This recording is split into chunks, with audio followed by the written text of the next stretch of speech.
Just got home from a Star Wars movie, and there's a smile on my face.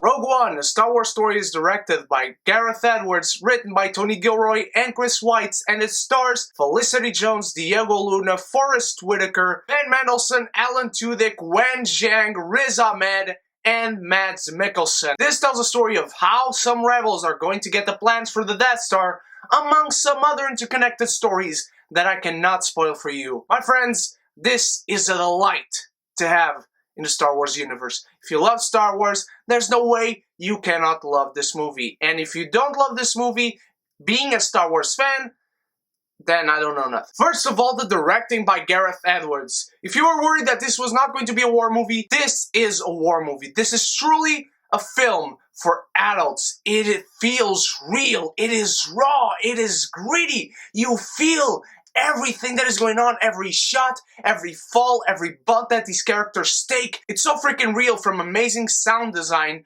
to real epic shots showing you war going on, showing you battle going on, both on the ground and in space. It feels so real. It is so good. It is such a delight to see this captured in movie form. Not only that, but Gareth Edwards is able to put you at all times in the human perspective. At every single moment you look at ships and at vehicles, and they are awe-inspiringly huge. You always look at enormous things and structures in the perspective of the humans we are following in this movie. And it feels so grand because this is really a small story set in a larger universe. This is a small story that's going to encompassate a larger story going on as we know it. And that is another compliment I must give this movie, because in many ways what this movie does in little small parts is better A New Hope. This movie does nothing else if not complement the original movie, and it leads at all times its way into it. Let's talk about the characters. Felicity Jones, great actress, great role, and great character. I love Jyn Erso. She's unpredictable. You don't know what she's going to do. You follow her throughout this journey. You don't know where she's going to end up. You don't know what choices she's going to make. This is truly an unpredictable character and a very different main protagonist in the Star Wars franchise, because it's not a character who is lost in herself. It's not like she doesn't know who she is. It's not like she doesn't know where she came from. She knows everything. She has a clear mind set on some goal, and she's going to accomplish it. But the way she goes into accomplishing it, it's very different from what you might expect. I love her character. I love her chemistry with the rest of the rebels. I love her chemistry with the robot K2SO. I love her chemistry with Captain Cassian Andor, played by Diego Luna, who actually surprisingly ended up being my favorite character in this movie. I love this character because there's a darkness to him, and I hope a comic or a novel comes along that explains it, because there are some dark secrets this guy is keeping from you, the audience, and from other characters. And that's the way a mystery works. A mystery works if it's a mystery for you, the audience, and the characters around the character maintaining certain mystery. And Cassian Andor portrays that beautifully. This guy is not reckless, but he is not a yes man either. He follows his own path. There's a very clear path for this character to follow. And again, at some points, not as much as Jyn Erso, he might be completely unpredictable as well. And both these characters mainly represent the real gray area that we truly find in the Star Wars universe. Not everyone is truly good or truly bad. These two characters, again, mainly these two characters, represent some morally questionable things that people in their lives might do, and that's what makes them so human. That, and of course, they're not connected to the Force. They might believe in it, they might not. That's not really important. That is referenced and all, but it does not take away from their story, their journey in this movie. I love Chirrut Imwe and Baze Malbus. These two dudes are complete badasses. They have so much in common, and they have so many differences. These two, once again, you guys know I love this, are two characters that grow with each other. You know so much about them just by the dialogues they have about themselves and by their story. They tell their story through their bitter banter against each other, and it's really comical to see. It's really great. It works. They are full-fledged depth characters. K2SO is hilarious. I can find him being the favorite character to many of you guys. And completely justifiable. He is great. He is comical, but he is also a badass. He's very different from C-3PO. Don't let me see anybody accusing him of being a C-3PO ripoff. He's completely different, both in personality, the way he acts around people, the way he acts towards himself, the way he handles certain situations. It's so good. Ben Mendelsohn as Orson Krennic. I love this guy. I love his performances. I know how badass the character is.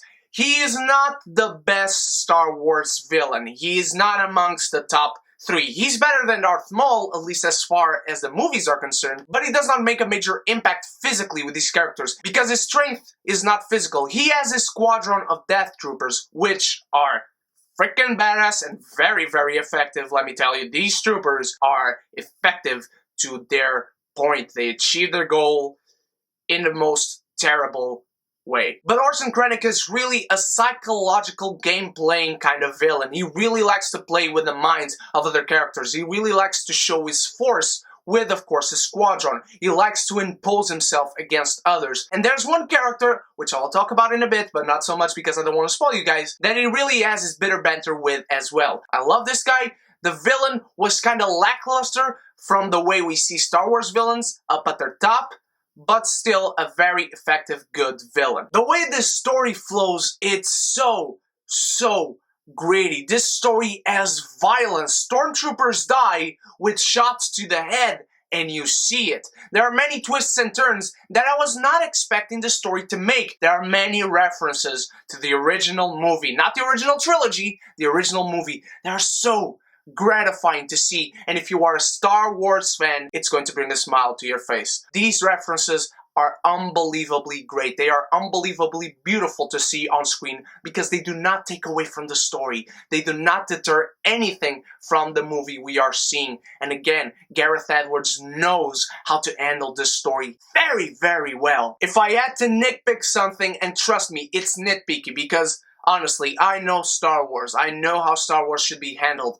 I have my problems with the prequels. I hate 2 of them. I like Episode 3 a lot. Love Star Wars. You're going to love this movie. This movie is exactly Star Wars when it needs to be. It's exactly different from anything you've seen on Star Wars when it needs to be. This movie knows its goal. This movie knows what it wants to make. It does not take any unnecessary turns. It does not deter ever away from the story it wants to tell. It does not deter ever from the characters we are following. And the characters we are following, I cannot believe someone might not fall in love with these characters. I do not love these characters as much as I love the Force Awakens characters we met. But that's only necessary. We need to love those characters more because we are going to follow them for a lot more movies. We are going to follow those characters for a whole new trilogy. These characters are great. These characters work for this movie, but they needed to work for this movie and this movie alone because, again, this movie is very different from anything you've seen from Star Wars, and it works. These characters avoid cliches at all times. These characters are very much more mature-minded than any of the characters we have met so far, except maybe Han Solo. Do we see Darth Vader in this movie? Yes, that's all I'm going to say for this review. Wait for the spoilers review. There is one other character that I was not expecting to see here, and I'm not going to spoil it, and I was not expecting to see that character as long as we did. Going to confide something to you. Remember those beautiful special effects in Ant-Man, in which we see Michael Douglas so young? You haven't seen nothing yet. Those special effects, next to these, are trash. Trust me when I tell you this. Star Wars Rogue One must be nominated for Best Special Effect, if not anything else. From the sound design to the sets, which are also so good because you look at this movie and you see it is shot on a real set. It is not on a studio surrounded by green screen. When you see our characters on the ground, they are on the ground. They are on a rainy, rocky planet. They are on a beach planet. They are on a big, gigantic city planet. They are on a prison planet. They are on some planets we might have seen before. These are real sets with real people walking around real ground, setting their real foot up and down for them to walk. I love seeing this. I love getting this from my movie. Many things I wish I could talk about, but I am not going to for your sake, beautiful geekies. This movie is unbelievably well directed and very differently directed than any of the other Star Wars movie, in a good way. I repeat myself, this movie is exactly what you want from Star Wars when it needs to be. It's exactly different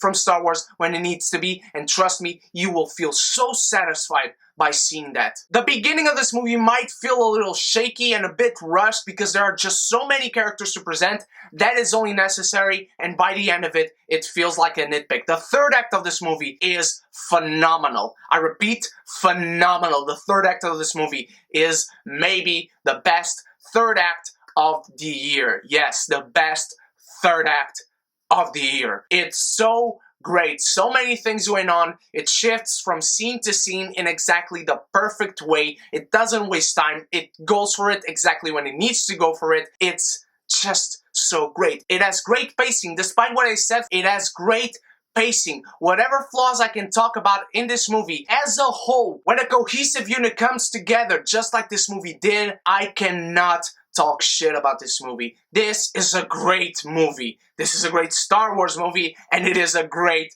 movie. Certainly one of my favorites of the year.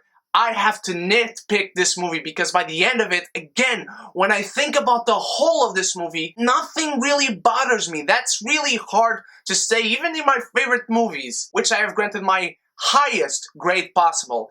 I have some things that do bother me. By the end, they don't, but they do take me out for a few seconds. Wherever nitpicks I can talk about in this movie, they do not bother me for that long. I'm like, oh, that was kind of, okay, moving on, great. Let's not waste time on that. This movie is so good. Such a welcome surprise. Despite what you might think of the timeline of this movie and the characters it is handling, you will get out of this movie with a smile on your face if you are a Star Wars fan. If you have read Catalyst, trust me, it will enrich your experience watching this movie. If you have not read Catalyst, it will take nothing away from you. Nothing at all. And this is a great movie not only because it makes New Hope better, it makes some stuff on there make even more sense than it already did. The CGI is beautifully amazing. The sound design is spectacular. The characters are great. The story is great. The difference in tone is great. This is a war movie. This is truly, utterly a war movie. Wish I could talk with you guys about many other things, but I can't right now. I will do so in the spoilers review come Friday, so be sure to come back for that. Rogue One, A Star Wars Story is incredible. I cannot say it any better. I adore this movie. And of course, call me a fanboy if you want. It gets a kneel before me. What did you think of Rogue One, A Star Wars Story, my beautiful geekies? Share your love or your hate for this movie in the comments below. Share your opinions, be respectful. I want everyone to enjoy this movie. I hope everyone enjoys this movie, and I can't wait to hear your thoughts on this new chapter in the Star Wars saga. Don't forget to like this video and share with your friends, and of course, subscribe if you haven't to join the beautiful geeky community, where we can be geeky united. Also, click the bell button if you haven't already to get warned every time I upload a video. I want you guys to know whenever that happens. And of course, enjoy the reviews if you follow me. Thank you so much for watching, my beautiful geekies. We are living in great times right now. For movie fans, for Star Wars fans, for everyone. I love you so much. Stay beautiful, stay geeky. Shit!